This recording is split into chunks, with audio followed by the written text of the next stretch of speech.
नमस्कार, मैं हूं सुशील बहुगुणा। संसद का मॉनसून सत्र चल रहा है। दूसरे हफ्ते का पहला दिन आज था, लेकिन अंदर हंगामा जारी रहा और बाहर भी हंगामा, विरोध प्रदर्शन जारी रहा। आज किसानों के समर्थन में कांग्रेस नेता राहुल गांधी ट्रैक्टर के साथ संसद भवन के बाहर तक पहुंचे, लेकिन पुलिस ने इस दौरान कांग्रेस के इन नेताओं को हिरासत में ले लिया। हालांकि राहुल गांधी तब तक संसद के अंदर जा चुके थे, लेकिन कांग्रेस के मीडिया प्रभारी रणदीप सुरजेवाला समेत 10 नेताओं को पुलिस ने हिरासत में ले लिया, लेकिन कुछ ही घंटे बाद उन्हें रिहा कर दिया गया।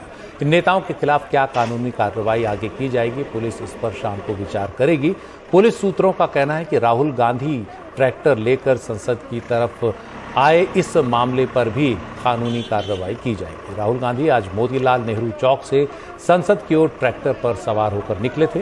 राहुल गांधी खुद ट्रैक्टर चला रहे थे और उनके साथ कांग्रेस के कई सांसद और नेता ट्रैक्टर पर भी थे और नीचे उनके साथ चल रहे थे। तो आज सुरजेवाला जब हिरासत में लिए गए अपने साथियों के साथ, उसके बाद रिहाई पर उन्होंने क्या बोला, आइए सुनते हैं।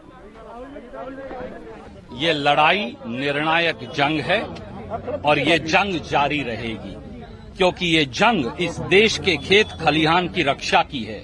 7 घंटे उन्होंने जेल में रखा। आप 70 साल और रखिए ना, 7 साल रखिए, 70 साल रखिए, पर काले कानून वापस लीजिए। हमारी केवल इतनी मांग है। जिस जेल में मोदी जी चाहें उस जेल में भेज दीजिए। मोदी जी, आपकी जेलें छोटी पड़ जाएंगी, कांग्रेस के कार्यकर्ता कम नहीं होंगे।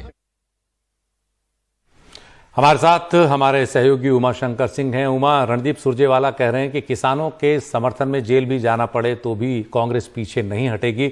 आज जिन आरोपों पर हिरासत में लिया, वो क्या आरोप थे और क्या राहुल गांधी पर भी कार्रवाई आगे हो सकती है?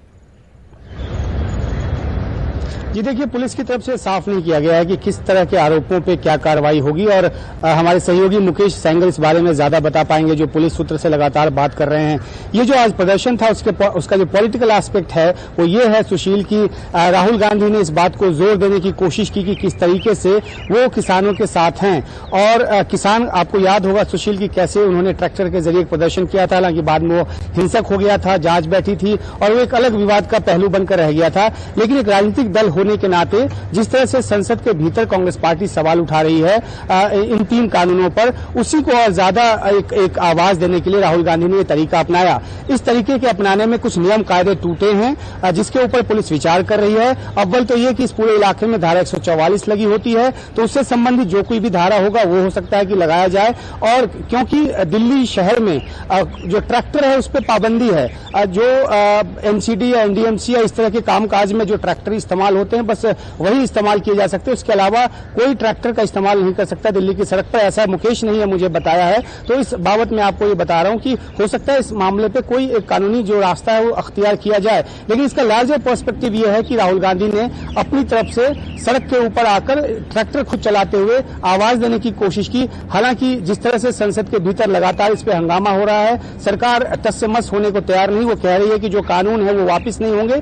कुछ अगर संशोधन की बात है तो उसके लिए बातचीत करने के लिए किसानों से तैयार है। किसान चाहते हैं कि बातचीत हो तो सिर्फ और सिर्फ इस बात पे हो कि तीनों कानूनों को वापस लिया जाए। और यही मुद्दा लेकर कांग्रेस समेत तमाम दूसरे जो विपक्षी दल हैं वो भी संसद के भीतर प्रदर्शन करते रहे हैं, अपनी आवाज उठाते रहे हैं। तो देखना है कि आज के इस प्रदर्शन के बाद क्या कुछ राजनीतिक तौर पर आगे बात बढ़ती है या सरकार का जो पुराना स्टैंड है, जिस बात की ज्यादा गुंजाइश है, उसी स्टैंड पर सरकार कायम रहेगी। ये एक प्रतीकात्मक विरोध प्रदर्शन कांग्रेस की तरफ से कह सकते हैं। सुशील जी, शुक्रिया उमा इस पूरी जानकारी के लिए।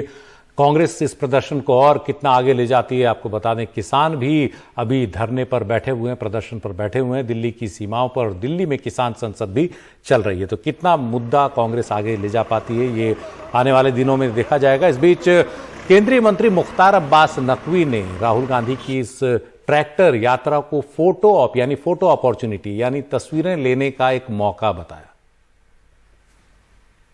राहुल गांधी ट्रैक्टर पर चढ़ के आए, उन्होंने आज विरोध प्रदर्शन भी किया है। देखो, इस तरह के फोटो आप बहुत देखे हैं लोगों ने। इनका कभी किसी देश ने भट्टा परसौल का पूरा नाटकीय ड्रामा देखा है। अब कांग्रेस पार्टी किसान आंदोलन को हाईजैक करके अगर सोचती है कि उसको कोई बहुत बड़ा लाभ होने वाला है तो नहीं होगा। किसानों के कंधों पे बंदूक और क्रिमिनल कॉन्स्पिरेसी का संदूक, इससे ज्यादा कुछ नहीं। एक आखिरी सवाल, राज्यसभा चेयरमैन ने कहा है कि 90 सांसदों के नोटिस थे अलग अलग मुद्दों पे जिनको टेक ये अप बहुत नहीं हो सका। अनफॉर्चुनेट है, बहुत अनफॉर्चुनेट है कि डिबेट और डिस्कशन नहीं हो पा रहा है। सदन को चलना चाहिए, सदन में चर्चा होनी चाहिए और चर्चा के साथ साथ जिन मुद्दों पर भी विपक्ष बात करना चाहता है करें। हमसे बात करने के लिए शुक्रिया। संसद भवन से हिमांशु शेखर, एनडीटीवी इंडिया। इस बीच पेगासस जासूसी कांड को लेकर संसद में सरकार और विपक्ष के बीच गतिरोध आज भी बना रहा। विपक्ष लगातार इस मुद्दे पर सरकार पर हमलावर है, सरकार से कह रहा है कि वो इस मामले में जांच कराए और इस वजह से संसद के दोनों सदनों में आज भी हंगामा होता रहा। सदन की कार्यवाही बार बार स्थगित होती रही। लोकसभा कल सुबह 11 बजे तक के लिए स्थगित कर दी गई है। हालांकि इस हंगामे के बीच सरकार ने 2 बिल भी पास करा लिए। संसद के दोनों सदनों में विपक्ष जासूसी कांड में जांच की मांग कर रहा है, लेकिन सरकार ने अभी तक इस पर अपनी तरफ से कोई प्रतिक्रिया नहीं दी है कि वो जांच करवाएगी या नहीं। किसान सम्मान निधि योजना, प्लीज अपनी अपनी सीटों में जाइए, सरकार आपको जवाब दे।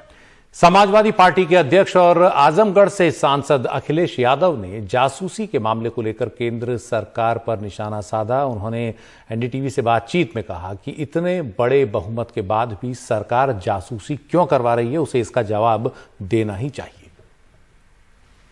सदन के अंदर जो है लगातार विरोध हो रहा है, सदन चलने नहीं दिया रहा विपक्ष की ओर से। सबसे बड़ा सवाल ये है कि देश की जनता ने भारतीय जनता पार्टी को इतना समर्थन दिया, देश की जनता ने लोकतंत्र पर भरोसा कर करके भारतीय जनता पार्टी पर भरोसा किया और इतने बहुमत से उन्हें लोकसभा में सांसद जिताए। आज सरकार की उनकी है।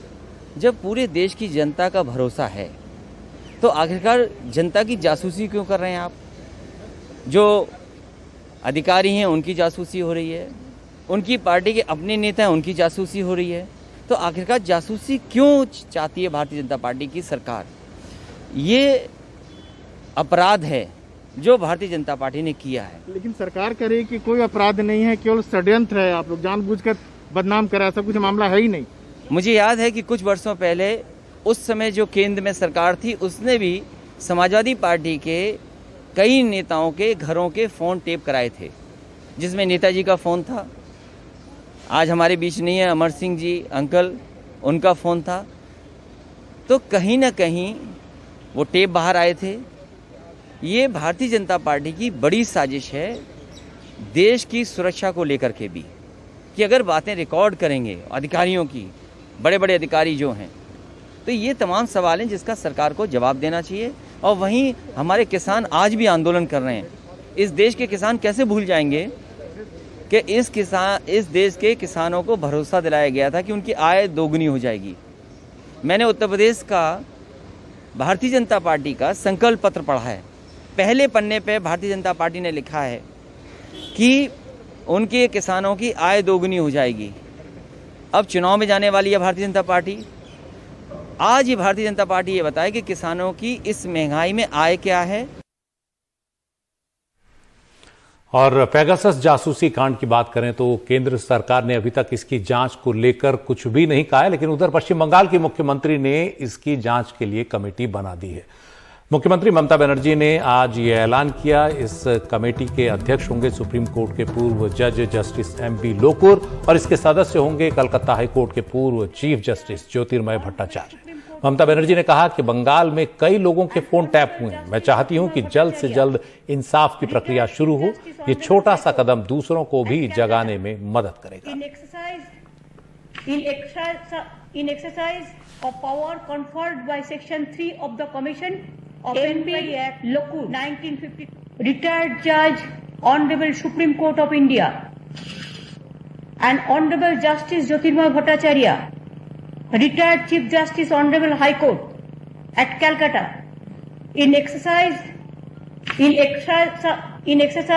of power conferred by Section 3 of the Commission of Inquiry Act 1952, in the matter of widely reported illegal hacking, monitoring, putting under surveillance, tracking, recording, etc. of mobile phones of various persons in the state of West Bengal.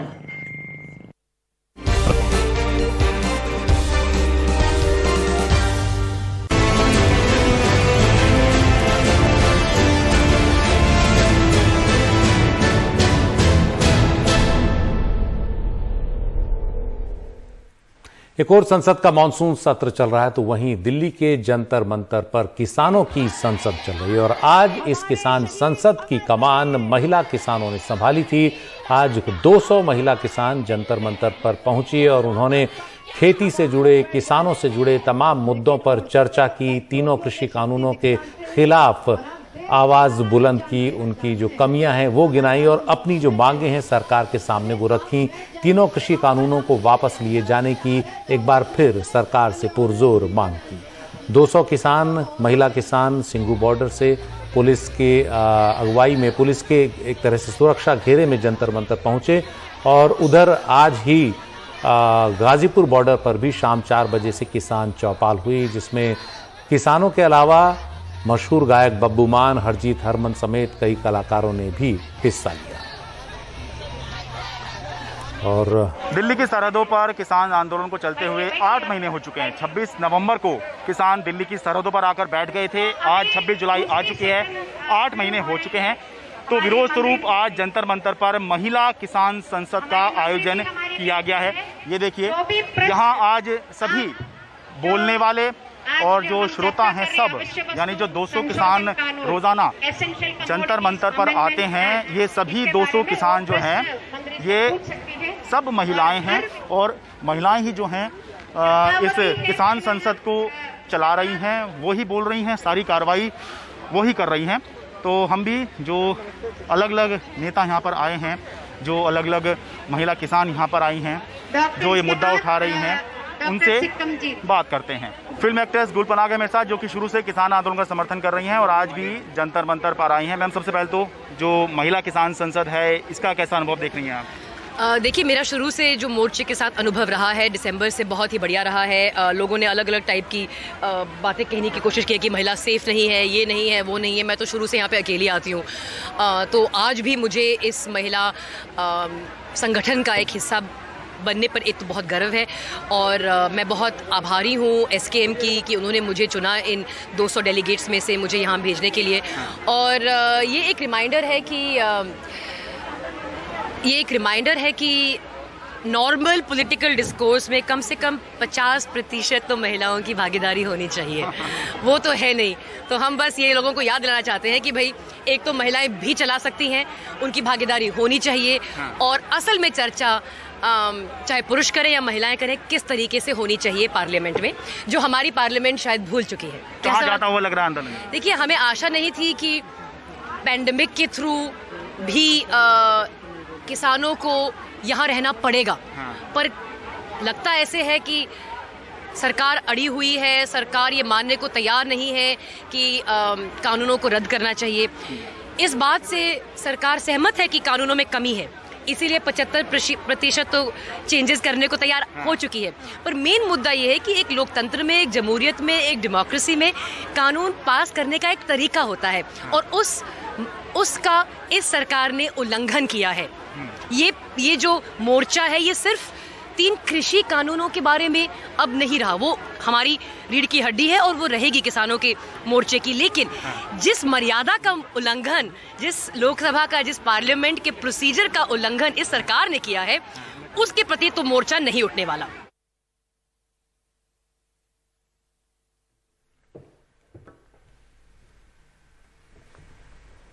और किसान नेता राकेश टिकैत भी डटे हुए हैं इस किसान आंदोलन में। आज उन्होंने एक बार फिर कहा कि जब तक मांगें पूरी नहीं होंगी, तीनों कृषि कानून रद्द नहीं होंगे, उनका आंदोलन जारी रहेगा। और अब उन्होंने यूपी सरकार को भी चेतावनी देकर कहा है कि वो ठीक से काम करे, नहीं तो लखनऊ को भी दिल्ली बना देंगे, यानी लखनऊ का भी घेराव करेंगे किसान। यह आंदोलन हमारा वापसी नहीं होगा। और भी उसके साथ में बिजली अमेंडमेंट बिल है, पेस्टिसाइड बिल है, पॉल्यूशन के मामले हैं, लेबर्स के मामले हैं। तो ये जितने भी मामले हैं, इन सारे मामलों पे सरकार स्पष्टीकरण नहीं देगी। किसान दिल्ली के चारों तरफ है, वहां से हटेगा नहीं। और यहाँ के भी हम बता देना चाहते हैं, यहाँ की सरकार को भी, कि सरकार सही उससे काम करें। नहीं काम होगा, वो आंदोलन बन रहा है हमारा पूर्ण रूप से, लखनऊ को भी दिल्ली बनाया जाएगा। लखनऊ के भी चारों तरफ के रास्ते जैसे दिल्ली में सील हैं ऐसे ही सील होंगे, उसकी भी तैयारी हम पूर्ण रूप से यहाँ पे करेंगे। यहाँ और केंद्र सरकार के 3 कृषि कानूनों के खिलाफ आम आदमी पार्टी के सांसदों ने भी संसद भवन में गांधी प्रतिमा के सामने आज प्रदर्शन किया। उनका कहना है कि ये कानून जब तक वापस नहीं होगा उनका प्रदर्शन जारी रहेगा। हमारे साथ हैं आम आदमी पार्टी के सांसद भगवंत मान, जो कृषि कानूनों का विरोध कर रहे हैं यहाँ गांधी प्रतिमा के सामने। क्या अंदर भी विरोध आपका होगा? बिल्कुल जी, आज भी मैंने अर्जनमेंट मोशन जो कार्य स्थगित जो मता होता है, प्रस्ताव होता है, उस पर मैंने नोटिस दिया है। लगातार मैं हर रोज अर्जनमेंट मोशन जो है वो मूव कर रहा हूँ, लेकिन पता नहीं क्यों स्पीकर साहब नहीं एक्सेप्ट कर रहे। और अर्जनमेंट मोशन में क्या लिखा है कि क्योंकि किसान आंदोलन चल रहा है 8 महीने से, आज 8 महीने पूरे हो गए उनको, 26 तारीख आज 26 नवंबर को आए थे, तो आप उनके कानूनों को, जो खेती के कानून बनाए हैं, उनको वापस लेने के लिए, रिपील करने के लिए चर्चा करो, बाकी सारे बिजनेस छोड़कर। लेकिन नहीं करते, पत्थर दिल हो चुकी है सरकार। लेकिन सरकार न तो सदन के अंदर आपकी बात सुन रही है, बाहर भी किसान संसद लगाए हुए हैं, वहां भी बात नहीं सुन रही है। देखो, ये मन की बात जो मोदी जी अपने मन की बात करते हैं, लोगों के मन की बात कभी नहीं सुनते। इनके मन की बात तो लोगों ने सुन ली, 2 बार प्रधानमंत्री बना दिया। अब लोगों के, देश के नागरिकों के मन की बात सुननी चाहिए। वो किसान कह रहे हैं कि हमें नहीं चाहिए ये कानून, जबरदस्ती उन पर इन कानूनों को थोपा जा रहा है। मेरे सर में दर्द नहीं है, लेकिन मुझे अब कहा जाए कि आपको ये डिस्प्रिन की गोली देनी है, मैं कहूँगा नहीं, मेरे सर में दर्द नहीं है। नहीं, लेनी पड़ेगी आपको, 6 महीने बाद दर्द हो सकता है। मतलब ऐसे हाइपोथेटिकल कानून है कि कल आपको अगर ये हो गया तो ये कानून काम आएगा, तो वापस लेने चाहिए। लेकिन सरकार कह रही है कि हम बातचीत करने को तैयार है, अगर कुछ ऐसा कहीं कुछ संशोधन की बात है, चर्चा की बात है, उसके लिए तैयार है, वापस की बात तैयार नहीं है। क्या कहें? 11 दौर की बातचीत ऑलरेडी हो चुकी है, क्या नतीजा निकला? 9 घंटे की बातचीत हुई, कोई नतीजा नहीं निकला। किसान कह रहे हैं कानून वापस लो, ये कह रहे हैं संशोधन करवा लो। संशोधन का मतलब है, खुद भी सरकार मानती है कि उसमें कमियां हैं, तो एक बार वापस ले लो। बाद में अगर लाना ही है तो जो किसान यूनियन हो, जथेबंदियों के साथ बातचीत करके उसका सोधा हुआ रूप, अच्छा रूप उसका ले आना, अगर लाना ही है। लेकिन अभी तो मैं ये कहूँगा कि काले कानून जो है वो मौत का वारंट है, और मौत के वारंट में संशोधन नहीं होता। मौत का वारंट तो वापस होगा तो जान बचती है। लेकिन सरकार अगर लेगी तो फिर आप लोग का क्या कदम? हम लोग तो विरोध करेंगे, हम भी चुने हुए हैं।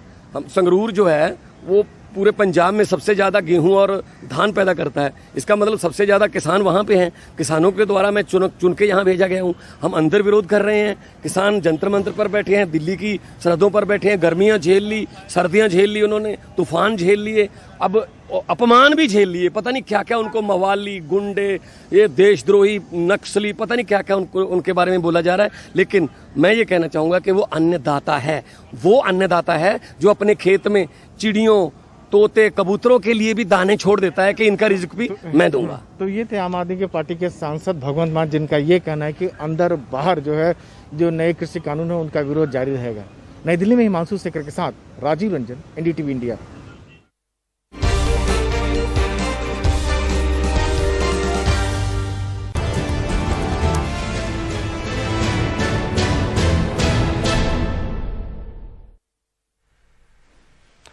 कर्नाटक का सियासी नाटक, उसका एक अध्याय आज खत्म हुआ जब मुख्यमंत्री BS येदियुरप्पा ने अपने पद से इस्तीफा दे दिया। अब उनके बाद नया अध्याय ये शुरू होगा कि अगला मुख्यमंत्री कौन होगा। इसे लेकर अटकलें चल रही हैं। केंद्र के भी कई नेताओं के नाम आ रहे हैं जो मुख्यमंत्री हो सकते हैं। राज्य सरकार के भी, जो राज्य में भी कई पुराने दिग्गज नेता हैं, उनके भी नाम सामने आ रहे हैं। और संघ और BJP से जुड़े तमाम नेता हैं जिनके नामों की चर्चा है कि वो अगले मुख्यमंत्री हो सकते हैं। इस बीच आज इस्तीफा देने से पहले येदियुरप्पा ने अपने सरकार के 2 साल पूरे होने की जो उपलब्धियां थी वो गिनाई, भावुक भी हुए, कहा कि उन्होंने हमेशा राजनीति में अग्नि परीक्षा दी है और इस्तीफा देने का फैसला उनका खुद का है, और जिसके बाद वो राज्यपाल आवास पहुंचे और इस्तीफा दे दिया। इधर दिल्ली में कर्नाटक के हालात पर JP नड्डा और राज्य के प्रभारी महासचिव अरुण सिंह के बीच बैठक हुई। JP नड्डा इसके बाद गृह मंत्री अमित शाह से भी मिले और अगले 2 से 3 दिनों में अगले मुख्यमंत्री का नाम तय हो जाएगा, ये कहा जा रहा है। और शिक्षा मंत्री धर्मेंद्र प्रधान को विधायकों की बैठक के दौरान केंद्रीय पर्यवेक्षक के तौर पर कर्नाटक भेजा जाएगा। 26ನೇ ತಾರೀಕು 2 ವರ್ಷ ತುಂಬದ ಈ ಶುಭ ಸಂದರ್ಭದಲ್ಲಿ ರಾಜೀನಾಮೆ ಕೊಡೋದು ಸೂಕ್ತ ಅಂತೇಳಿ ನಾವು ಯೋಚನೆ ಮಾಡಿ ನಾನು ರಾಜೀನಾಮೆಯನ್ನು ಗವರ್ನರ್ ಕೊಟ್ಟು ಬಂದಿದ್ದೇನೆ. ಅವರು ಅಕ್ಸೆಪ್ಟ್ ಮಾಡಿಕೊಂಡಿದ್ದಾರೆ. I am grateful to prime minister Narendra Modi ji and also Home Minister Amit Shah ji and All India President Nadda ji has given opportunity to serve as people of Karnataka for 2 years as Chief Minister. ಎಲ್ಲಿಂದ ನನಗೆ ಯಾವುದೇ ಒತ್ತಡ ಇಲ್ಲ. ನಾನೇ ನಿರ್ಧಾರ ಮಾಡಿ ಇವತ್ತು 26ನೇ ತಾರೀಕು 2 ವರ್ಷ ತುಂಬಿರುವಂಥ ಈ ಶುಭ ಸಂದರ್ಭದಲ್ಲಿ ರಾಜೀನಾಮೆ ಕೊಟ್ಟು ಬೇರೆಯವ್ರಿಗೂ ಅವಕಾಶ ಸಿಗಬೇಕು, ಬೇರೆಯವರು ಮುಖ್ಯಮಂತ್ರಿ ಕೆಲಸ ಮಾಡುವಂಥ ಅವಕಾಶ ಸಿಗಬೇಕು ಅಂತ ನಾನೇ ವಾಲಂಟಿಯರ್ ರಾಜೀನಾಮೆ ಕೊಟ್ಟಿದ್ದೇನೆ ಹೊರತು. देखिए, ये तय माना जा रहा था कि येडियुरप्पा इस्तीफा देंगे. जब 16 तारीख को दिल्ली आए थे विशेष विमान से, तभी यह माना जा रहा था कि पीएम के साथ जो उनकी मुलाकात हुई है उसमें उन्होंने अपने पद से इस्तीफा देने की पेशकश की है, क्योंकि खराब स्वास्थ्य उनका रहता है, ये उन्होंने कारण बताया था. हालांकि मैं आपको ये भी पुष्टि कर दूं कि उनकी इस यात्रा से कुछ दिनों पहले ही, करीब 2 सप्ताह पहले, उनके एक विशेष दूत दिल्ली आए थे बेंगलुरु से. उनका ये संदेश लेकर के कि येडियुरप्पा अपने पद से इस्तीफा देना चाहते हैं. पार्टी आलाकमान को ये सूचित करने के लिए वो आए थे और उसके बाद येडियुरप्पा ने खुद ये सूचित किया था कि वो त्यागपत्र देना चाहते हैं. हालांकि उनकी इच्छा थी कि कुछ समय और मिल जाए, 15 अगस्त तक अगर समय मिल जाए तो वो झंडा फहरा दें, इस तरह की कोशिश उनकी ओर से हुई थी. कुछ दबाव भी डाला गया बीच में. हमने देखा कुछ लिंगायत साधु संतों की ओर से ये कहा गया कि येडियुरप्पा को हटाने का गलत संदेश जाएगा. ये सारी बातें हुई, लेकिन इसके पीछे की कहानी यही है कि वो चाहते थे कि जो उनके 2 बेटे हैं उनको सरकार में और संगठन में सम्मानजनक पद मिले, इसका आश्वासन वो चाहते थे. ये मिला है या नहीं मिला है इस बारे में भी कह नहीं सकते, लेकिन निश्चित तौर पर उनके बेटों को बीजेपी नज़रअंदाज नहीं करेगी, ये बात तय है. रही बात उनके उत्तराधिकारी की, तो अभी इस बारे में सस्पेंस है, अभी कोई कुछ नहीं कहा जा सकता. करीब ऐसे 1 दर्जन नेता हैं जो इसके मुख्यमंत्री पद की दौड़ में है, लेकिन माना जा रहा है कि कोई लिंगायत ही, यानी उनके समुदाय का ही व्यक्ति शायद मुख्यमंत्री बने.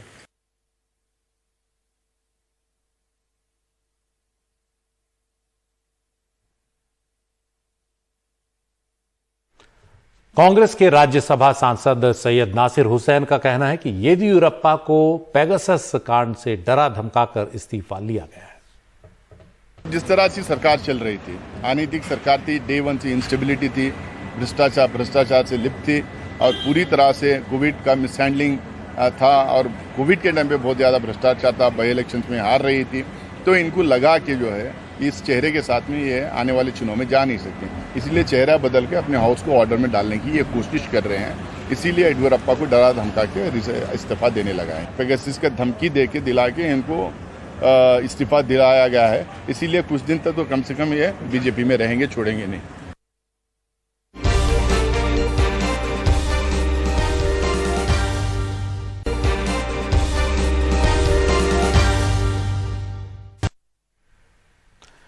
दिल्ली में कोरोना के केस धीरे धीरे कम हो रहे हैं. पिछले कई दिनों से रोज 100 से कम नए केस सामने आ रहे हैं और ऐसे में दिल्ली सरकार ने रियायतें बढ़ाने का फैसला किया है. नई रियायतें आज से लागू हो गई हैं. आज से मेट्रो और डीटीसी बसें पूरी क्षमता के साथ चल रही हैं. हालांकि मेट्रो और बसों में अभी जितनी सीट हैं उतने ही यात्री सवार हो सकेंगे. मेट्रो में यात्रियों को खड़े होकर यात्रा करने की इजाज़त अभी नहीं है.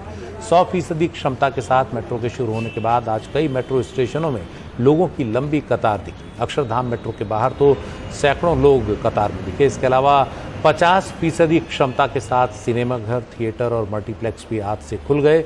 दिल्ली में अब शर्तों के साथ स्पा खोलने की इजाज़त भी दे दी गई है. हमारी सहयोगी सोनाक्षी दे रही हैं ज़्यादा जानकारी. राजधानी दिल्ली में आज से नया रिलैक्सेशन शुरू हो गया है. एक तरीके से दिल्ली खुल चुका है, अनलॉक हो चुका है और सिनेमा घर जो है 50% कैपेसिटी में, मतलब 50% कैपेसिटी में अब से शुरू हो जाएगा. आप देख सकते हैं ये एक सिनेमा हॉल ओल्ड दिल्ली में है, डिलाइट सिनेमा के नाम से, जो एक बहुत ही मशहूर और पुराना सिनेमा घरों में से माना जाता है. ये हर एक सीट छोड़ के यहाँ पे आप देख सकते हैं कि रिबन से एक क्रॉस मार्किंग बनाया गया है टू इंडिकेट कि यहाँ पे एक सीट छोड़ के ही सिर्फ यहाँ पे लोग बैठ सकते हैं. सोशल डिस्टेंसिंग का भी पालन हो जाएगा इसमें से और 50% कैपेसिटी भी यहाँ पे कोविड नॉर्म्स के अकॉर्डिंग रूल्स पालन हो जाएगा. अभी मैं मिस्टर वर्मा से बात करूंगी जो इस डिलाइट सिनेमा के मैनेजर है.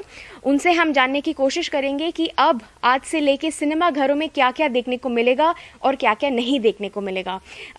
सर, शुक्रिया हमसे बात करने के लिए. ज़रा हमें ये बताइए कि अभी आपको आपको आदेश मिल गया है ऑपरेट करने के लिए। पहले तो हमें ये बताएं कि कितने महीने बाद आप रीलॉन्च या रीओपन करने वाले हैं इस हफ्ते? अराउंड 3 मंथ, 3 महीने के बाद हम ओपन कर रहे हैं ओके सिनेमा। तो क्या क्या देखने को मिलेगा, क्या क्या नहीं देखने को मिलेगा? इस बार जो भी मैम देखने को मिलेगा वो सारा कोविड से रिलेटेड होगा।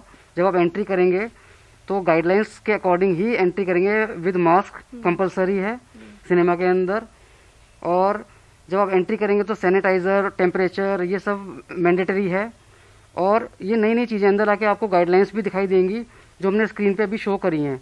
तो सारा उसको फॉलो करना पड़ेगा कस्टमर्स को भी और जो मेंबर्स हैं सिनेमा के उनको भी। ये नई चीज़ें होंगी एंजॉय के साथ, एंटरटेनमेंट के साथ जी। और जो कस्टमर्स आएंगे सबसे पहले उसके पास मैंडेटरी है, फ़ोन होना चाहिए विद आरोग्य सेतु ऐप, वो होना चाहिए, वो मैंडेटरी है। बट जो टिकट्स जो होगी कस्टमर्स को वो फ़ोन के थ्रू ही मिलेगी, मतलब कॉन्टैक्टलेस। हाँ। वो फ़ोन नंबर देंगे और उनके फ़ोन पे मोबाइल टिकट्स आ जाएगी उसके पास, तभी उसकी एंट्री हो पाएगी अंदर। और अंदर यहाँ पे सैनिटाइजेशन थ्रू आउट रहेगा, वो थ्रू आउट रहेगा, हर शो के बाद रहेगा जी। और हर शो के पूरा सैनिटाइज होने के बाद हाफ एन आवर के बाद एंट्री होगी कस्टमर्स की। अब जरा लॉसेस के बारे में बताइए, और अब जब सिनेमा घर खुल चुके हैं तो क्या आपको लगता है ये लॉसेस रिकवर हो पाएंगे, आप थोड़ा बहुत प्रॉफिट बना पाएंगे इस बार, मतलब क्या उम्मीद है आपका? मैम उम्मीद पूरी है हमें। मूवीज रिलीज होने की डेट्स आएंगी जैसे ही, मेरा मानना है कि कुछ ही वीक में, 1 या 2 वीक में नई नई मूवीज की डेट्स आनी शुरू हो जाएंगी, जिसकी वजह से पिकअप लेगा सिनेमा और हम कवर कर लेंगे। क्योंकि हमने लास्ट 3 महीने में हर एम्प्लॉय को सैलरी दी है, सबको सैलरी दी है, ताकि हमारा सिनेमा मेंटेन रहे। जैसा कि आपने देखा ही है कि हमने कोई तैयारी नहीं करी, मेंटेन कर रहे हैं हम सारा।